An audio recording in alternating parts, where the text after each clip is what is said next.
Hey, everybody, welcome back to the Save the Good Girl podcast with Erica, your girl E, your girl Beyonce. I mean, whatever works for you is fine with me, to be honest. I mean, I'm not judging. So, when you are feeling ill, where do you go? To the doctor. When your car isn't working, where do you go? To the mechanic. If your phone isn't working, you call your service provider to troubleshoot it, or you just get a new phone. The question is, what do you do when your soul is interrupted? What do you do when your motivation is down or a disruption happens in life and you just find yourself at a place of confusion? What do you do? Where do you go for the soul re-enhancement? We're going to talk about that and more on the Save the Good Girl podcast. Stay tuned.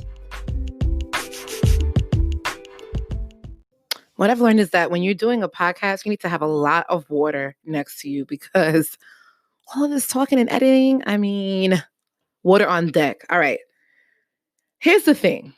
Life is going to have so many disruptions: death, losing a friend, losing a job, internal struggles, loss of motivation, loss of excitement, dating struggles, being single struggles. We're going to get to that, okay? We going that's a whole episode. We'll get to that. But there's so many things that can happen that just throws us a curveball that completely disrupts us and rocks our core. And the reality is this: crisis doesn't discriminate. It doesn't matter if you're older, younger, middle age. It doesn't matter if you graduated from kindergarten or graduated from a master's program. It doesn't matter. It does not discriminate.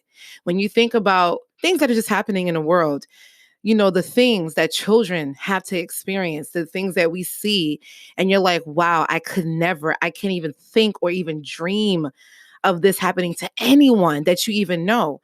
And you hear people's stories and you're like, I cannot believe that you overcame something like this. So the truth is, crisis does not discriminate. And also, even though we may have similar struggles in terms of the theme may be the same. So if I say heartbreak, maybe a handful of people can understand what that means.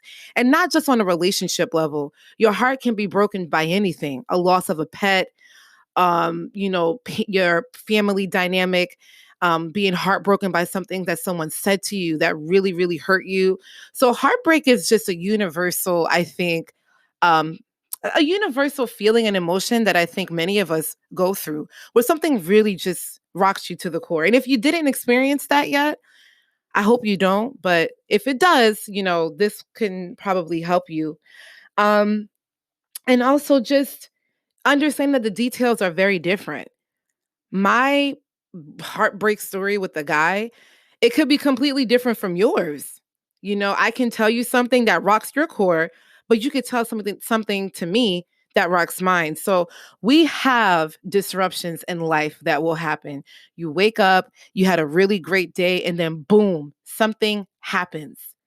And what I'll say is this: when that something happens, I truly believe that you have to let the pain settle. I don't believe in escapism. I don't believe in being fake about it. Like, yes, I'm fine, I'm strong, I'm good, I'm this. No, you have to sit in that pain. And we'll get into that in another episode. But you got to sit in the pain sometimes. You have to let it naturally pass you by. Now, in this episode, what we're really going to talk about is, what is the antidote? Like before, I told you that if you're sick, you go to the doctor. If your car isn't working, you go to the mechanic. So what is the antidote for your soul? What is the medication for your soul? And the truth is, it's very, very simple. It's gratitude. And in this episode, we're going to talk about gratitude. There's a Harvard study that I read that was really great. I'm going to share that with you and the importance of that, and just talking more about gratitude and how important that is. And although it may not solve every single thing physically, spiritually and internally, it definitely will. Gratitude is so important because it literally nourishes and guides the energy. And one thing I'm pretty sure you have heard or seen or have some interaction with, or someone has said, was, you have to protect your energy. You have to protect your energy. My thing is, after you have protected your energy, what happens after that? Once you have guarded your energy and you're like, whew, all right, this energy got protected now. We're good. We are good to go. What happens after you protect your energy? What happens? Just an example, like when you're protecting your child, you still have to nourish your child, you still have to guide your child. So something that I think that's a bit complicated when it comes to energy is the fact that once we protect it, we think that's all we need to do. And the truth is you need to nourish your energy and you need to guide it. And the way that you nourish your energy is by gratitude. That's how you nourish it. And you guide it by the way you move, the way you act, and just your whole positivity around that. But you have to incorporate gratitude when it comes to any sort of revelation. And this is why I wanted this to be episode number 2, because I feel like it's extremely important to understand the magnitude of gratitude.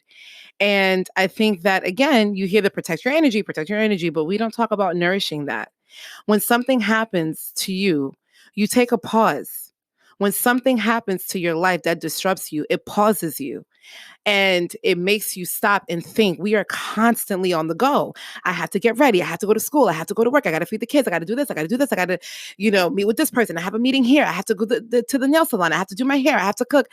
It's just never ending. We just always have something to do to keep us so occupied. And that's all right, right? Because we're living, we have things to do, we're human, and that's fine. However, have you noticed that when you have a disruption in life, what it does? You stop, you think, you assess, you reassess, you talk about it, you cry about it. You are in this place of vulnerability. You are vulnerable. And at that point, you have a pause and you can feel the pain, you can sit in that pain, but eventually when you start to get yourself back up to crawl, and I'm not talking about running. I always hear, you got to walk and you got to run and you got to crawl. Like, no, we need to actually stretch. No one talks about that. Whether you're crawling or not, whether you decide to, I've never seen a person deciding to run a marathon and not stretch, no matter how you're going to train. So before we power walk, and run, one of the first things you need to do is do a proper stretch so you don't injure yourself. Okay. Gratitude is like the equivalent of stretching. Okay. You need to incorporate that when you want to move forward in a positive direction in your life after life has been disrupted. It will ensure that regardless of what happens, you can have internal protection with your soul. That will be okay. Things will rock you, things may happen, but you can always, always fall back on that.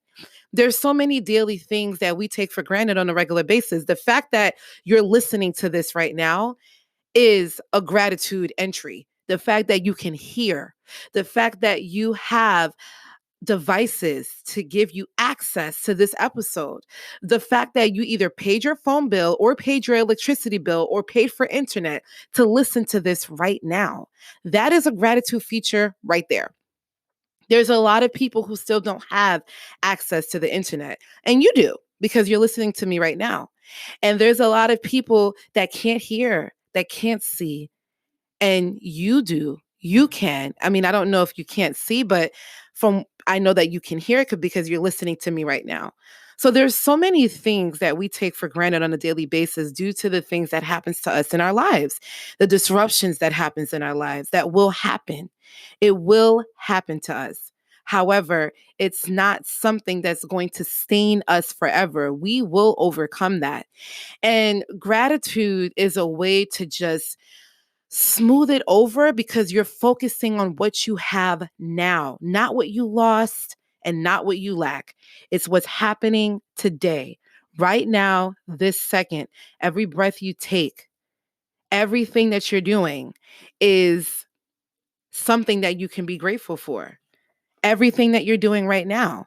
And again, I think people really focus on protecting the energy, but not really talking about nourishing it. And sometimes we just can't take it personally. We need to take it spiritually. There literally is a reason for everything. We may not understand it as we're going through it. We may not understand it in 10 or 20 years. In some cases, it will come to you why this happened to you. Because sometimes a lot of things that happen to you happen for you.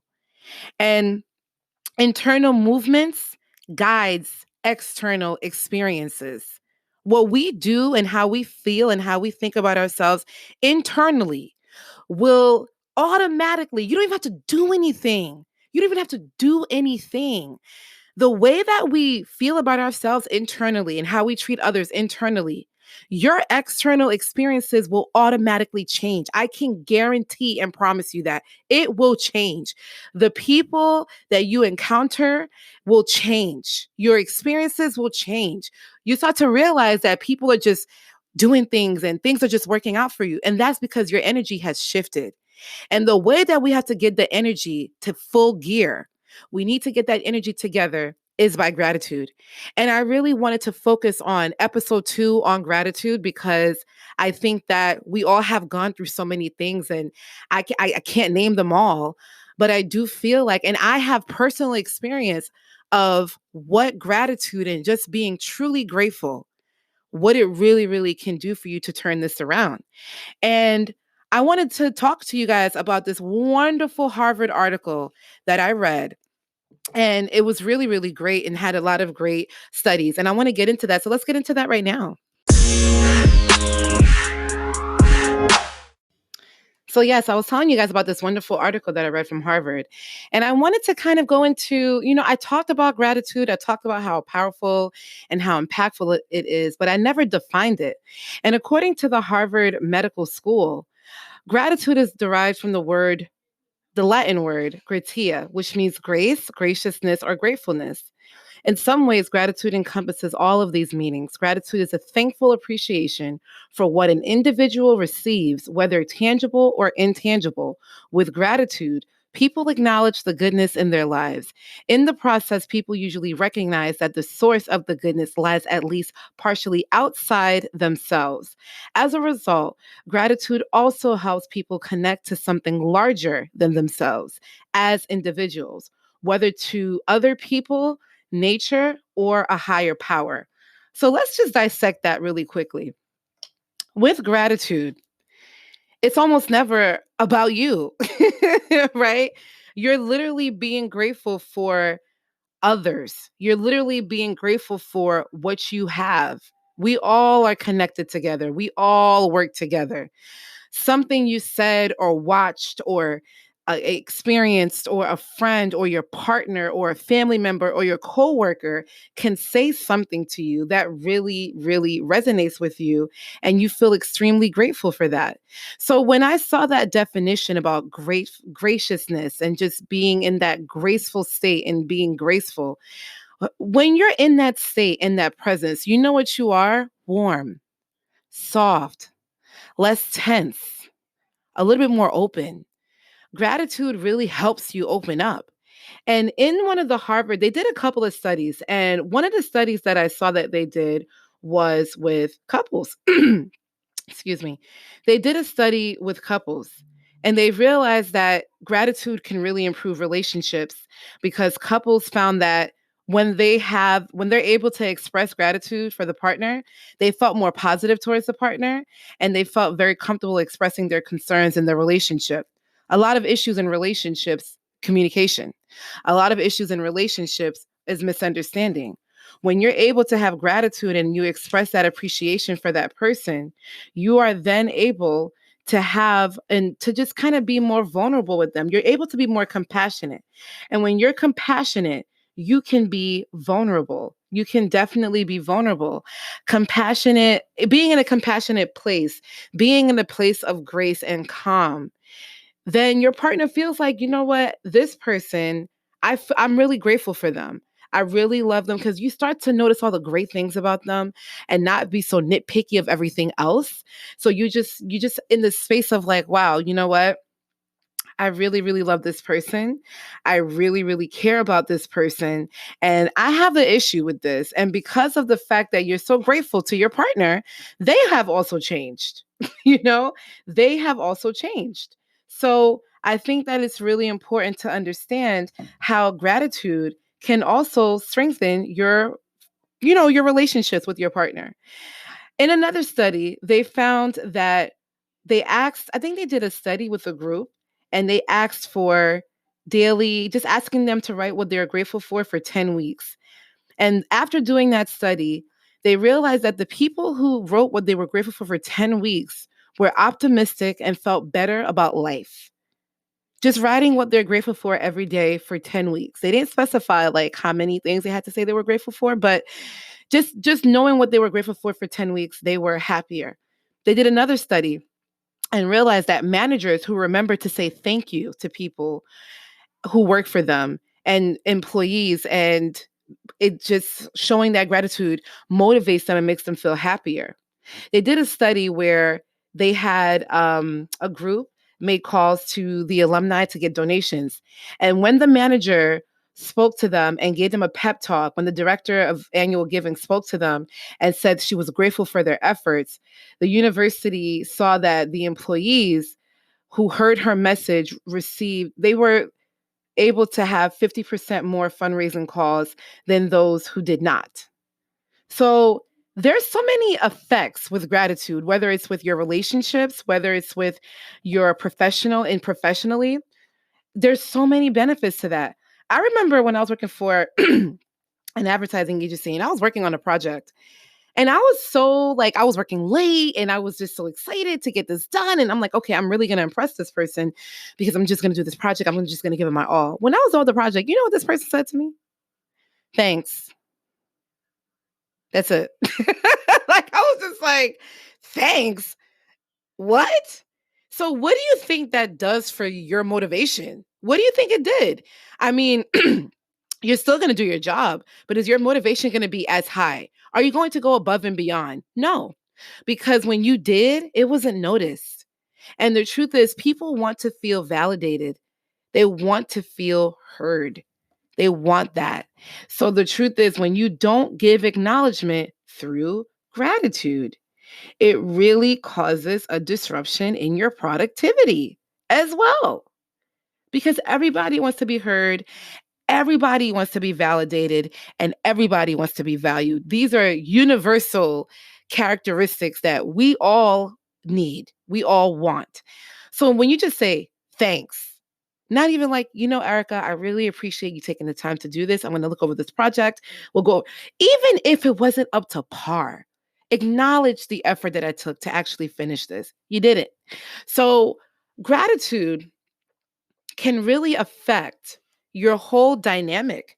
It can really affect your whole presentation with others, whether you are the manager, whether you have your partner, whether it's just within you. They also did a study about divorced women, and when they kept a gratitude journal, that they also felt like they were happier. So they did a couple of studies about students and children who write thank you letters to someone who made a difference in their lives. It really made the other person happier, which in tune makes them happier as well. The one thing that I thought that was so interesting about this study, which is so important, is that one thing was the findings suggest that gratitude is an attainment associated with emotional maturity. So, if you are a petty person, this is going to be challenging for you.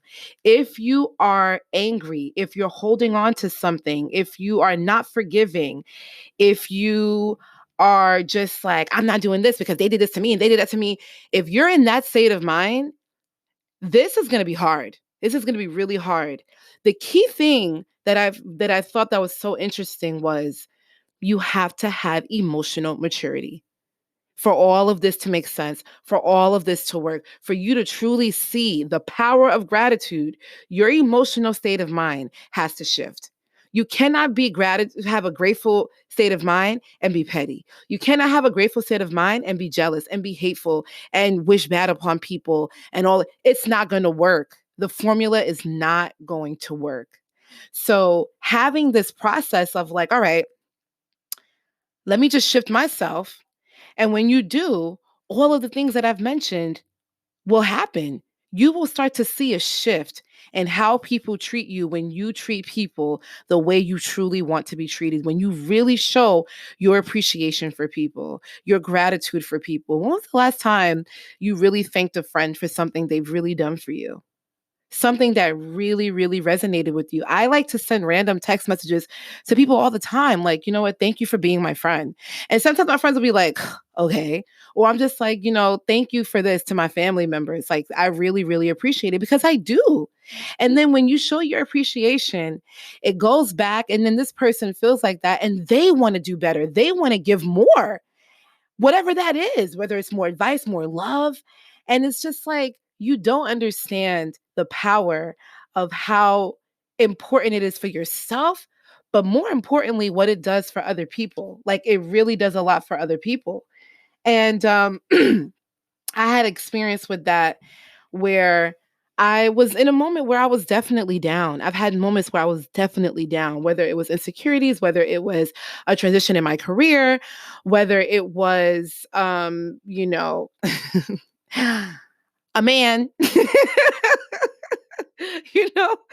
a man.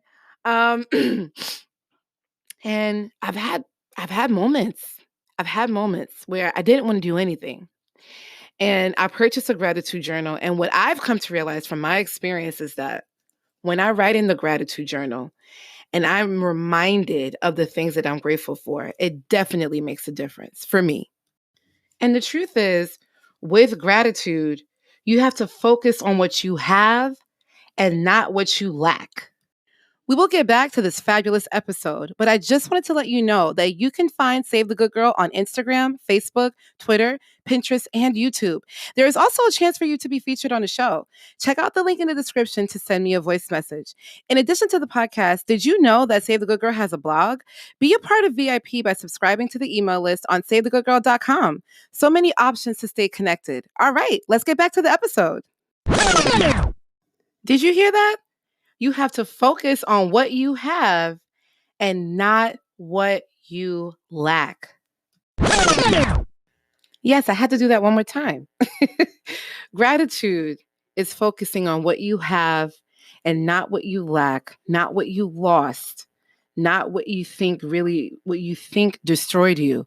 Because as long as you're breathing, you're still here and you still have a purpose. Gratitude allows us to focus on the now and not focusing on what we think will make us happy if we obtain something tangible or intangible. It allows us to breathe and stop and take a look. Literally, take a look wherever you are, whether you're in your car or in your room or working, wherever you are, just take a look and just stop for a moment and really take an assessment of what's around you and just be grateful for this moment. This is really, really what I want to get through. And we can express gratitude in so many ways. And we can apply it to our past and think about any past blessings that we've had, anything that really resonated with us, that really, like a very fond memory. Like, wow, I'm really grateful that I was able to play double dutch with my friends, or I'm really grateful that I went to prom with this person, or I'm really grateful that I was able to get into this college and have these experiences, or I'm really grateful that I didn't go to college and pursue another dream of mine. There's so many ways for us to just be grateful for ourselves. We can also be grateful in the moment, just today, like I just stated, like just today, as of right now. And then we can be optimistic for the future and be grateful for what's to come. Not looking at it like, I don't know if this is going to happen, how this is going to happen.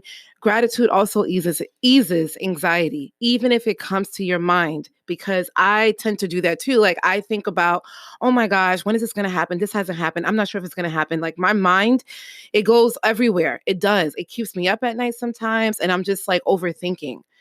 When you practice gratitude religiously, it forces you to just think about now and think about the what ifs on the positive side. Instead of saying, what if it does happen? What if everything works out? And we don't really do that naturally. Like, I don't think a lot of people do that. We just tend to, oh my gosh, like very frantic um, for some people. But then it's like, what if it does work out? What if it does? Like, I'm so grateful and I'm so grateful for what's going to happen. In my gratitude journal, I started writing about future things as if it already happened in my gratitude journal, literally. Like, I'm so grateful for my husband. He's not here yet. We're going to get to that. He's still in traffic. But I said that I was really grateful for my husband. I'm grateful for his sincerity. I'm grateful for his God-fearing ways. I'm grateful for how protective I feel around him. I'm grateful how he protects me, and not just, physically, but just mentally, spiritually. I feel protected when I'm around him. I'm just grateful for. So literally I'm going through all the things that I'm grateful for in my partner. I'm going through all the things that I'm grateful for before it already happens. And it's so important to understand that we can start cultivating that. And right now, I just want to get into 7 steps that I think we can take today to start really putting our gratitude into practice. So let's get into that. Let's get into that right now.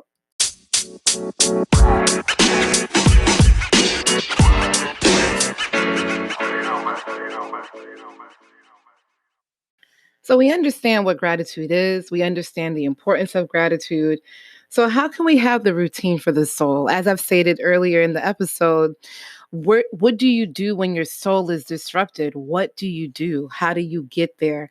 And I'm going to give you 7 simple steps that you can take today to actually get there. The first step is to write a thank you note, a thank you text, a thank you email, a handwritten note to anyone today, right now. It can be for anything. It could be for someone who just said, "How are you?" It could be for the person who made your coffee. It could be for the food that you were able to get, and you're just really grateful for that. Just send a thank you text, a note, or an email to anybody. It could be the person who hired you. It could be the person who mentors you. It could be your mother, your father, your sister, your brother, your friend, your cousin, your aunt, your uncle. I mean, literally anyone. But send them a quick message and letting them know how grateful you are for them. The second thing, as I've stated, that I do is to write in your gratitude journal. Write in it daily. Write about 5 to 10 things that you're grateful for. You can even say, like, I'm grateful for breathing. I'm grateful for seeing. I'm grateful for eating. I'm grateful for the fun time I had today with my partner. I'm grateful for cooking eggs this morning. Like, just find 10 things, 5 to 10 things that you're grateful for on a daily basis, or at least on a weekly basis. The third thing is for you to count your blessings. You can also reflect on your blessings, reflect on everything that happened, even in the past. You can definitely add that too. And you can kind of incorporate that with your gratitude journal. But if you just want to get more on a broader aspect, you can count your blessings. The fourth thing is either you can pray or meditate. Courage is fear and prayer all in one. You may feel like very strong, but you may not feel like you have courage. So you want to pray. You want to have that quiet moment. You just want to be still and connect with God, or be still and connect with yourself or the universe. The fifth thing is to pause for a moment before doing anything. Pause before reacting. Pause before just really getting upset. Pause, because everything that's happening to you is happening for you. And that's something that, like, I still have to remember. But before you react, pause and find somewhere, shape, or form gratitude in that moment. Find gratitude in that moment, that your body is able to move. Your lungs are pumping blood. Everything in your body is moving the way it should. Just find gratitude in that moment. And the seventh thing is to congratulate yourself for every progress that you have. Be grateful for you, for trying, for listening to this, because you're one step closer to being better. And one step closer to really igniting someone else. So I feel like these are the 7 practices we can literally start today to really put us in a healing moment, put us and just change our perspective on what it really means to be grateful, and how this really can help us, and how this really can shape our future mentally, which will do so many things, like so many things physically, and you will start to see a difference. And I think if you put one of these things into practice, even if you just sent a text or you wrote one thing that you're grateful for, even on your phone, you will see a difference. And I really hope these steps help you. I would love to hear which step really resonated with you. Definitely let me know and communicate that with me. But I do believe that if you follow these steps, you're on one step closer to your greatness.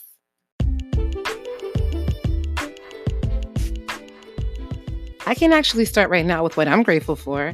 I'm grateful for technology. I'm grateful for the opportunity to have the internet so I can bring this out to the masses. I'm grateful for this microphone.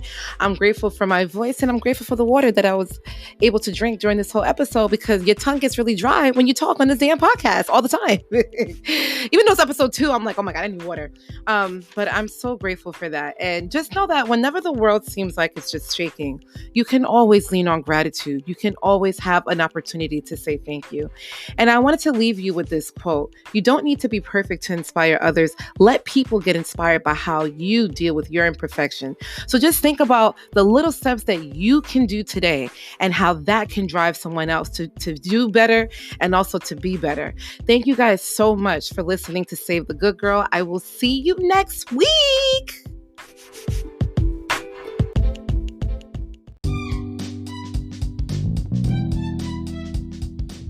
I feel like we're connecting, so let's make sure we're connected.